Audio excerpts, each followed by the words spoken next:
Hey everybody, I'm JC from One Shot Adventures, and today I'm in the holiday mood, so I'm going to review the brand new holiday Dungeon Crawl Classics adventure, Came the Monsters of Midwinter.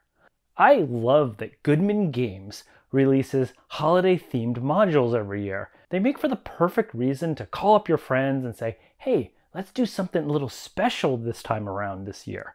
Because when you're running an RPG, it's really important that game masters keep things fresh and let the players know that they can't always expect the same thing.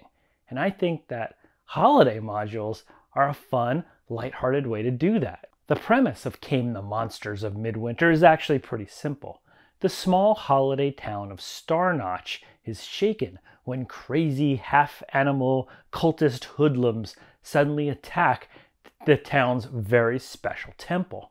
And then what follows is an investigative adventure across the surrounding farms and quarries and landmarks where the PCs will discover the secret of dark forces at play here. Before I continue, I do want to warn you that there are spoilers coming up ahead. So if you're thinking about playing in Came the Monsters of Midwinter, you better stop here, turn right around, and get back in your sleigh, or else I'll curse you with a holiday dwarven ghost with chains made of candy canes in his beard and a look of horror. Just, here we go.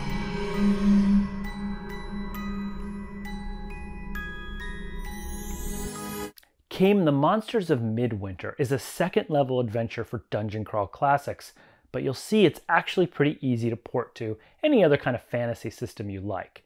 It's written by Brendan LaSalle, and the entire adventure is about 16 pages long, which means that while you can run it in one session, if you have players who like to explore all the clues and investigate a lot, it may take you 2 sessions to complete. I do wish it was a little tighter, because I think the odds of getting your friends together twice for a holiday adventure are actually pretty low, but I'll point out some areas where you can trim some parts to just make sure it all fits into one session. The backstory of the adventure is this. Years ago, an old farmer made a deal with a devil to produce an unholy type of alcoholic drink called a nectar. There's a longer story here, but the basic gist is that the farmer's addiction to his own evil beer ended up cursing his family, and his son would have 13 blasphemous, changeling children who want nothing more than to spread evil, starting with the destruction of Christmas. Well, here they call it Sovereign Night, but it's basically the same thing. So the players are pitted against these evil, blasphemous children, as well as lots of devilish creatures, before they literally destroy the holiday spirit. The adventure begins in the wintry town of Starnotch, which is this quaint Germanic town that you might find out of a Hallmark Channel movie. It's a town that's really into the holidays and Christmas, or Sovereign Night as they call it. So the PCs are likely at this town because they're in a festive mood and they're looking for a little holiday R&R. Well, that break is interrupted when suddenly at night these mutant cultist beastmen suddenly storm Starnotch's main temple, which is very special to the holiday of Sovereign Night. And so suddenly the village is panicking because these mutants are trying to burn the temple down and the PCs need to fend off these attackers. This is a classic fantasy opening. It's nothing special, but it will hook your players right away and give them an immediate obstacle and challenge. I will warn you, however, that the leader of this band of attackers, he's this weird lizard mutant guy. He carries a sentient evil elemental torch. And this torch does some pretty serious damage. It can actually just instantly light a PC on fire. And when I ran the adventure, I think I underestimated it because one hit from this torch just instantly fried a second level PC dead on the spot. Hey guys, look at this one. He's only got a torch. So my advice here is that you make sure to describe this torch as something that's not ordinary at all. Make sure that you tell the players that it's got evil demonic sparks shooting out of it and it's groaning in torment. You just got to give your PCs a clue that that's just not an ordinary torch. And maybe let the archers hit that guy from the distance. After the battle, the PCs need to make their way to the Hendershot farm. That's the source of the production of this evil nectar drink that turns people into crazy mutant people who want to destroy Sovereign Knight. There's a bit of a logic jump here in the adventure, because the adventure doesn't really provide a lot of obvious ways for the PCs to know that they need to go to the Hendershot farm. The adventure just kind of assumes that the PCs will track the mutants back to the farm. But I would plant another clue or two here to lead the PCs to the Hendershot farm, just in case they don't think about tracking the bad guys. So for example, I gave those bad guys like supplies. They had like packs just filled with old, rotten, half-eaten corn cobs. It was like, this is what they were eating on the way to Star Notch. And then when the PCs found those corn cobs, the townsfolk could be like, oh, well, there's the Hendershot corn farm not too far from here, and those guys are kind of weird, and we kind of stay away from them. Just give your players another reason to go follow the trail to that farm. There's a few minor encounters on the way to the farm. Like there's this like friendly adventuring dog who's cornered by a mountain lion, and the PCs can save him and he might help them later. But honestly, if you want to contain this adventure to just one session, you can just kind of skip these encounters altogether. They don't really make that big of a difference to the overall plot here. Once they're at the farm, the PCs will meet this very drunk Hank Hendershot. And he's the son of the guy who originally started this whole curse by making the deal with the devil on how to make that a nectar drink. And the PCs will also meet Hank's 13 very creepy changeling children. I love the visuals of these guys. They're kind of all dressed like Orko from the old He-Man cartoon. Like they've got these scarves and these hats and these like creepy little eyes that kind of like just kind of shoot out of darkness. And they're wearing robes. So the PCs will look at these kids and kind of obviously think like, yep, they're pretty evil. But that's okay, because the adventure includes a part where if the PCs push too hard about accusing the Hendershot family of being up to no good, like Hank just thinks these are his kids. He doesn't know what's going on really. But what he'll end up doing is like giving the PCs a tour of his farm to show that nothing evil's going on there. And his farm lies across this very icy like bridge that connects two parts of his land together. And there's cliffs and it's a really long drop. And the adventure writes that what will happen is as the PCs are crossing this bridge, one of the kids will just be like, oh, look down there. And their adventure assumes one of the PCs will look, and then the kids will just rush them and try to push one of the PCs like right off the cliff. I really liked how bold the adventure was being with these like evil murderous kids. Like they were so evil, they couldn't even wait for a good ambush spot.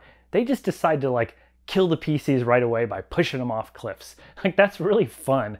And in fact, I made a small twist to this adventure because I thought that the whole like, hey, look down there, is like, none of my PCs are gonna fall for that. So instead what I did is I had one of the kids, as they were crossing the bridge, like accidentally slip and fall, and now he's hanging onto this like icy bridge, screaming, help me, somebody help me. And of course, one of my brave players just dashed in to save the kid, and that's when the other kids came over and like pushed him right over the cliff. And yeah, that PC ended up failing his save and plunging to his death, but man, did the other players like really hate the kids after that moment. It was a pretty classic Dungeon Crawl Classics death right there. Hang on, kid, I'll give you a hand. Somebody come help. Oh, and in a really nice touch, the adventure includes a ghost at the bottom of the ravine. He's the ghost of Hank Hendershot's father, the guy who originally started this whole mess by having a deal with the devil to make that a nectar evil beer. I made sure that as my PC lay dying at the bottom of the cliff, that he glimpsed the ghost of this guy walk over, and he said a few soft words to him, apologizing on behalf of his family. I think this was just a really nice touch to kind of impart a little bit of the family history by having that character down there. And you'll see later on how I ended up using the ghost, I think, to improve the ending. But stay tuned, we're going to get to that. After your PCs have dealt with those crazy changeling children, they'll explore the farm. This is kind of an investigative part of the adventure where they'll discover things like a sleigh loaded with that a nectar potion, the thing that turns people into crazy beastmen that want to destroy Christmas. The farm also hides the entrance to an underground quarry, which is where the nectar drink is actually being manufactured.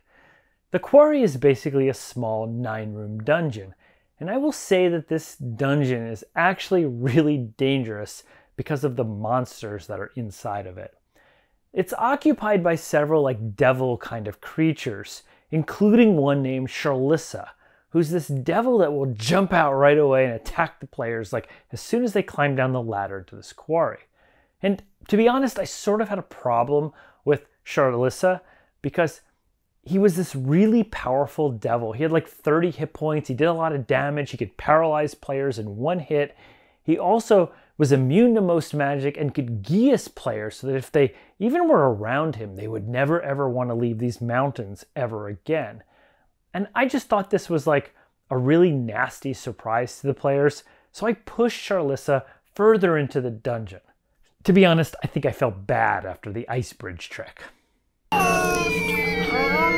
Charlissa is actually the least of the players' problems, because as they continue into the dungeon, they'll discover that there's a moon dragon here, this very powerful monster that can just shoot out a cosmic void breath weapon and just disintegrate players on the spot. And to be honest, when I played this adventure, my players defeated Charlissa the devil, and they felt like they just won the day and defeated the boss monster, and then they turned the corner and saw the moon dragon, and they were all just disintegrated instantly by that moon dragon. So it was a total TPK here. Happy holidays, everybody. Whew, fighting that devil was really hard, guys. Good thing we're at the end of the adventure. Is that a dragon? Okay, but had the players survived, they would have found a bunch of 0-level commoners who had been captured down here and were being forced to work brewing the nectar potion. And these people were ready to fight for their freedom. I think this room after the moon dragon would have been really better served placed before the dragon, so as the players entered the quarry, they could free the prisoners and also learn that there were these creatures like moon dragons down here, and then use and inspire those peasants to lead an uprising and fight the moon dragon. And sure, lots of those peasants would have been killed off by the dragon in that epic fight, but that's what Dungeon Crawl Classics does with its peasants. They're meant to kind of all get killed as they fight off for the the sake of goodness. So if I were you, I might actually change the dungeon around a little bit so that these pockets of peasant captives were kind of here and there as the players were going in before they met the dragon, just so they could hear about it and free them and have a chance to survive the thing by the time they come across it. Finally, at the very end of the quarry is the spoil fire. This supernatural evil fire that basically cooks the nectar drink into this unholy potion capable of transforming people into evil beastmen. And this part was actually probably my biggest problem with this adventure, is that the adventure doesn't really give you any advice for how the players might destroy the spoil fire and win the day. The adventure literally says well, the spoil fire is kind of indestructible, so maybe go for a roll for divine favor. I found that really unsatisfying, especially for a holiday adventure, which is supposed to end with good cheer, and maybe I'd hoped that somehow holiday spirit would have played a part in letting the players claim victory here. Well, but let me come back to this because I think I figured out a way to do this. But first I want to talk about one of my favorite components in this adventure. The adventure comes with a scratch-off advent calendar, and every time the PCs do something in the holiday spirit, they're allowed to scratch off one of the blessings from that calendar. Now, I had the PDF version, so I didn't get the fancy scratch off a calendar part of it, but I actually crafted up a little advent calendar where the players could pull back little doors and receive one of these blessings as they played.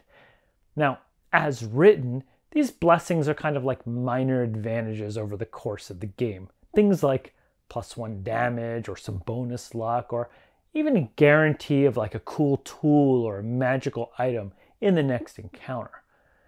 So I changed this a little bit though, so that when the PCs got one of these blessings, they had a choice. They could either take that bonus, or they could just be filled with the holiday spirit and just save it for later, I made them flip over the little blessing from the actual mechanical bonus to it, just like a cute little holiday Sovereign Knight star that was on the back. Now, my PCs all died before I could really play this out.